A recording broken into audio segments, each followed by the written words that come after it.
pernah nggak sih Anda takjub gitu, pas lagi pakai ponsel atau laptop, tiba-tiba bisa ubah teks jadi gambar? Atau nerjemahin suara secara langsung? Terus Anda mikir, wah kok bisa secepat ini? Rasanya kayak sulap ya kan? Betul. Dan yang bikin lebih takjub lagi, seringkali itu terjadi tanpa perlu koneksi internet yang kencang kan? Nah itu dia. Dulu kan tugas seberat itu pasti dilempar dulu ke server raksasa di mana gitu, diproses, baru hasilnya dikirim balik. Sekarang banyak yang terjadi langsung di dalam genggaman kita. Tepat. Rasa penasaran itulah yang akhirnya membawa kita ke sebuah tulisan menarik di hajriafajar.com. Judulnya NPU, otak khusus di balik kecerdasan buatan yang cepat dan dingin. Ternyata jawabannya bukan di server jauh, tapi yaitu di sebuah chip kecil di dalam perangkat kita. Hari ini kita akan coba bedah tuntas apa sih NPU itu, kenapa beda dari CPU dan GPU yang mungkin Anda sudah lebih kenal, dan yang paling penting, apa artinya ini semua buat kita? Betul sekali. Kita akan lihat bagaimana sebuah komitmen desain yang bisa dibilang radikal ternyata jadi jawaban untuk era AI yang lagi kita masuki sekarang. Oke, kita mulai dari dasarnya dulu ya. Di artikel ini disebut kalau semuanya itu berawal dari masalah klasik di dunia komputasi, namanya trade-off atau kompromi. Maksudnya, nggak ada satu prosesor yang sempurna buat semua tugas. Selalu ada pilihan. Betul. Nah, di dalam perangkat kita kan sudah lama ada tim yang isinya dua pemain utama, CPU dan GPU. Bisa tolong jelaskan peran mereka masing-masing? Tentu. Jadi gini, anggap aja perangkat Anda itu sebuah perusahaan. Nah, pemain pertama, CPU atau Central Processing Unit, dia itu CEO-nya, manajer serba bisa. Oke. Dia pintar banget, jago buat ambil keputusan logika yang rumit, jalanin instruksi yang berurutan, ya pokoknya dia ngurusin seluruh sistem operasi. Tapi, kalau Anda suruh CEO ini ngerjain tugas repetitif dan masif, di artikel itu analoginya mengecat tembok seluas lapangan bola. Bisa sih, tapi Bisa, tapi bakal lambat banget dan boros energi. Dia nggak dirancang buat itu. terlalu berkualitas buat kerjaan kasar ya. Nah, untuk membantunya, muncullah si GPU. Tepat. GPU atau Graphics Processing Unit, awalnya itu tim kreatif di perusahaan tadi. Divisi desain grafis lah. Tugasnya kan ngolah visual, yang intinya itu melakukan ribuan perhitungan matematika simpel secara bersamaan, secara paralel, buat tiap pixel di layar Anda. Oke. Nah, ternyata kemampuan kerja paralel massal ini cocok banget buat melatih model AI yang juga butuh jutaan perhitungan serupa secara serentak. Oke, jadi kita punya manajer CPU dan tim kreatif yang jago keroyokan, GPU. Kedengarannya tim yang solid ya. Tapi kok tim ini masih belum cukup? Terutama buat AI di perangkat kayak ponsel atau laptop tipis? Ada dua masalah utama, panas dan daya. Si GPU ini, si tim kreatif ini, memang bertenaga, tapi boros listrik banget. Dan panas. Ah, iya. Kalau di PC gaming atau server sih nggak masalah kan, ada pendingin gede. Tapi kalau Anda pakai GPU buat tugas AI terus-terusan di ponsel, baterai Anda bisa habis dalam sekejap. Ponselnya juga bisa jadi kayak setrika. Kebayang. Selain itu, arsitektur GPU itu masih terlalu umum. Dia jago kerja paralel, tapi belum cukup spesifik untuk jenis matematika yang paling dominan di AI. Nah, disinilah pemain baru kita masuk. NPU, Neural Processing Unit. Apa sih yang bikin dia spesial? Apa yang dia lakukan sampai beda banget dari CPU dan GPU? NPU ini spesialis yang baru direkrut. Dia direkrut setelah para insinyur nemuin satu fakta yang, wow, mencengangkan. Apa itu? Ternyata, sekitar 95% dari seluruh pekerjaan komputasi pas kita menggunakan model AI, atau istilahnya inferensi, itu isinya cuma operasi matematika yang sangat repetitif, yaitu perkalian matriks dan penjumlahan vektor. Itu aja. Oke. Istilahnya agak teknis. Perkalian matriks, penjumlahan vektor, bisa disederhanain nggak? Artinya apa dalam konteks AI? Tentu. Gini deh, bayangin jaringan saraf tiruan itu kayak ribuan titik lampu yang nyambung pakai kabel. Oke, lampu dan kabel.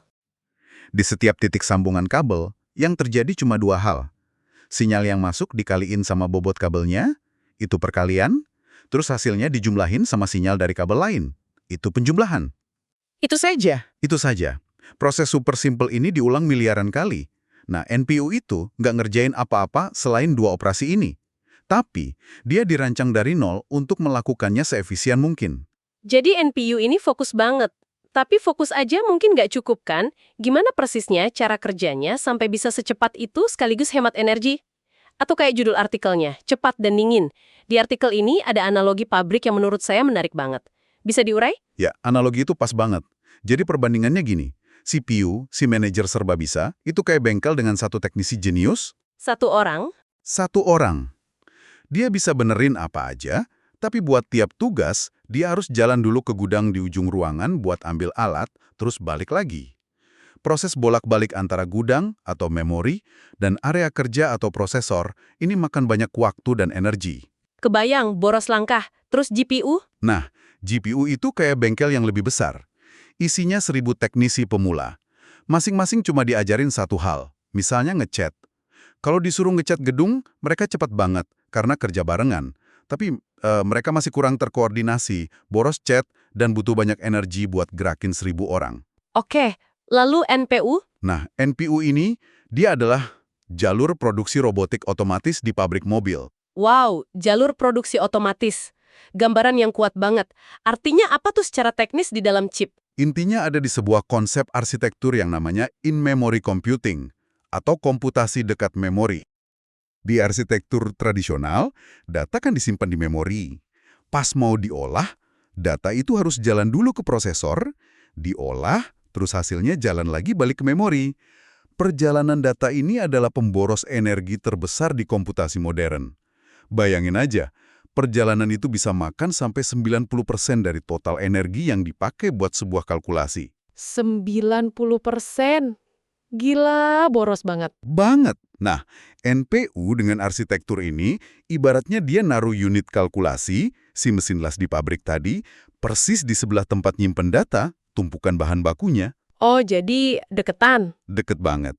Data nggak perlu lagi perjalanan dinas yang jauh. Data masuk, langsung diolah di tempat, hasilnya langsung ada. Perjalanan yang dipangkas inilah yang bikin dia super cepat dan super hemat. Nggak ada energi kebuang buat jalan-jalan.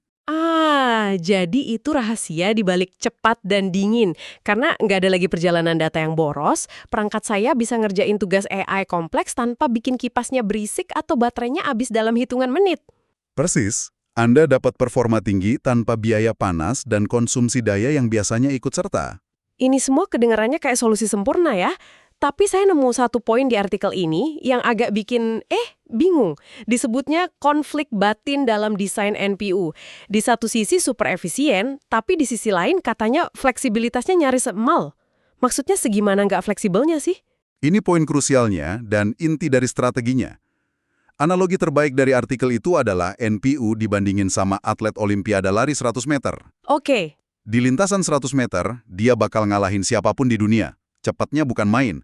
Tapi coba deh suruh atlet yang sama main bulu tangkis atau lari maraton. Dia mungkin kalah telak sama amatir. Jadi NPU ini bener-bener cuma bisa satu hal itu aja? Perkalian dan penjumlahan? Betul. Saking spesifiknya, NPU itu hampir nggak ada gunanya buat tugas komputasi lain. Dia nggak bisa jalanin browser web, nggak bisa proses dokumen Word, bahkan nggak bisa muat sistem operasi. Dia cuma bangun pas ada tugas matematika jaringan saraf, ngerjain secepat kilat, terus tidur lagi. Itu komitmen yang ekstrim banget. Kenapa perusahaan teknologi mau investasi miliaran dolar buat bikin chip yang hampir nggak bisa apa-apa selain satu tugas spesifik? Kayak pertaruhan besar ya? Anda bilang pertaruhan, artikelnya bilang komitmen desain yang radikal. Dan pertaruhan itu terbayar lunas. Alasannya karena niche atau ceruk pasar yang tadinya spesifik banget itu, inferensi AI, tiba-tiba meledak jadi kebutuhan massal. Kebutuhan sehari-hari di perangkat kita. Contohnya apa tuh? Fitur yang dulu dianggap gimmick, kayak ngeblur latar belakang pas video call, Iya. filter canggih di kamera Instagram, atau transkripsi suara jadi teks secara langsung. Itu semua tugas inferensi AI. Kebutuhan yang tadinya jarang, sekarang terjadi tiap menit. NPU jadi jawaban sempurna buat ledakan kebutuhan ini. Oke, coba kita tarik mundur sedikit, lihat gambaran besarnya. Apa artinya kehadiran NPU ini buat masa depan komputasi? Artikel ini nyinggung sesuatu yang fundamental, soal kemungkinan berakhirnya hukum Moore, apa hubungannya? Hukum Moore itu kan selama 50 tahun ini, intinya bilang kekuatan komputasi bakal berlipat ganda tiap 2 tahun. Caranya dengan bikin transistor makin kecil. Dan masukin lebih banyak ke satu chip. Tepat. Masalahnya, kita udah deket banget sama batas fisika. Nggak bisa bikin transistor lebih kecil lagi selamanya. Jadi solusinya bukan lagi bikin satu prosesor serba bisa yang lebih cepat. Melainkan, seperti kata artikel itu, bikin tim kecil yang terdiri dari para spesialis ekstrim. Jadi masa depan komputasi itu bukan soal satu otak jenius super besar, tapi soal tim kerja yang harmonis. Tepat sekali. Di masa depan, perangkat kita akan makin pintar, mendelegasikan tugas. Anda buka email, CPU yang kerja. Main game, GPU yang ambil alih. Pas Anda pakai filter AR di kamera, sistemnya bakal bilang, "Oke, ini jatahmu, NPU." Dan NPU bakal ngerjain dengan efisiensi maksimal. Ini namanya arsitektur heterogen. Dan ini masa depan komputasi personal. Menarik banget. Nah, kita bahas dampak praktisnya buat Anda yang lagi dengerin. Salah satu poin yang paling nonjol buat saya di bagian FAQ artikel itu soal privasi. Gimana NPU bisa mengubah permainan soal keamanan data kita? Wah, ini kemenangan besar buat privasi.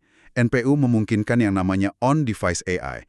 Artinya, semua pemrosesan AI terjadi sepenuhnya di dalam perangkat Anda. Nggak dikirim keluar. Nggak perlu dikirim ke server di cloud untuk dianalisis.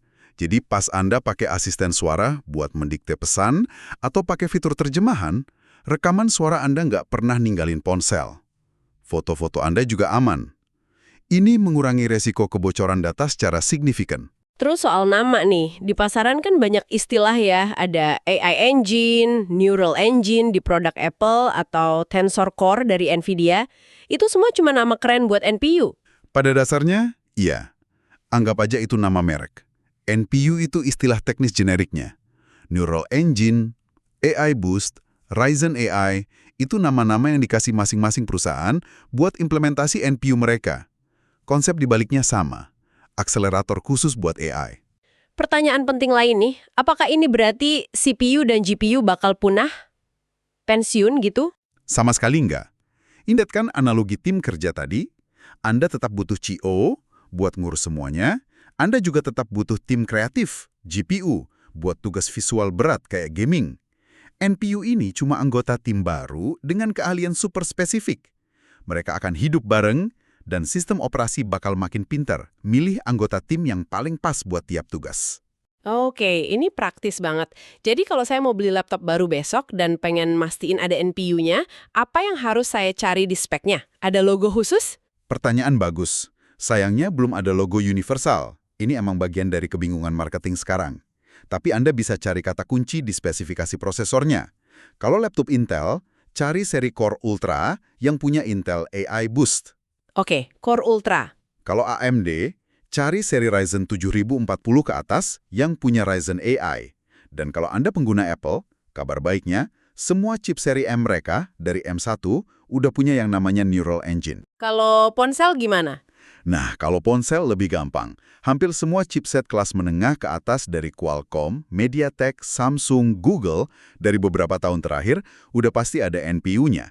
Kekuatannya mungkin beda-beda, tapi keberadaannya udah jadi standar. Satu pertanyaan terakhir buat pendengar kita yang mungkin kerja di bidang IT atau developer. Apa mereka harus belajar bahasa pemrograman baru yang super rumit buat manfaatin NPU ini? Untungnya enggak, ini yang melegakan. Artikelnya pakai analogi bagus. Ini kayak beralih dari mobil manual ke mobil otomatis. Anda nggak perlu pusing mikirin kapan injak kopling. Jadi lebih simpel. Betul. Sebagian besar developer nggak akan memprogram NPU secara langsung. Mereka akan pakai framework kayak TensorFlow Lite atau Core ML. Framework inilah yang otomatis akan mendelegasikan tugas ke NPU kalau ada. Jadi, tugas developer itu bergeser, bukan ke pemrograman tingkat rendah, tapi ke pemahaman cara optimasi model AI mereka supaya muat dan jalan efisien di NPU. Sungguh sebuah perjalanan yang mencerahkan ya. Kita mulai dari rasa takjub soal kecepatan AI di perangkat kita, terus kenalan sama seluruh tim prosesor di dalamnya, si manajer CPU, tim kreatif GPU, dan spesialis baru NPU. Kita juga lihat gimana analogi pabrik otomatis bisa ngejelasin cara kerjanya yang cepat dan dingin, sampai paham ada kompromi radikal antara efisiensi dan fleksibilitas. Dan semua kerumitan ini ujung-ujungnya kembali ke sebuah ide yang sangat sederhana dan elegan. Benar, saya suka banget metafora penutup dari artikel ini, bahwa kejeniusan seringkali adalah hasil dari konsentrasi yang ekstrim pada hal-hal yang sederhana. Di balik semua keajaiban AI yang kita lihat, intinya cuma ada miliaran operasi perkalian dan penjumlahan yang membosankan, tapi sekarang dilakukan dengan presisi dan kecepatan luar biasa oleh sebuah chip spesialis. Ini mungkin membawa kita pada satu pemikiran penutup untuk Anda renungkan ya. Dengan NPU yang bikin AI jadi begitu cepat, personal, dan terjadi di perangkat Anda. Di mana sih sekarang batas antara komputasi dan kognisi? Ketika sebuah chip kecil di ponsel Anda bisa bikin puisi atau melukis gambar cuma dari perintah suara, apakah kita masih bisa anggap itu standar kalkulator yang sangat cepat? Ini pertanyaan menarik untuk Anda pikirkan lebih lanjut seiring makin dalamnya integrasi para spesialis ekstrim ini dalam hidup kita sehari-hari.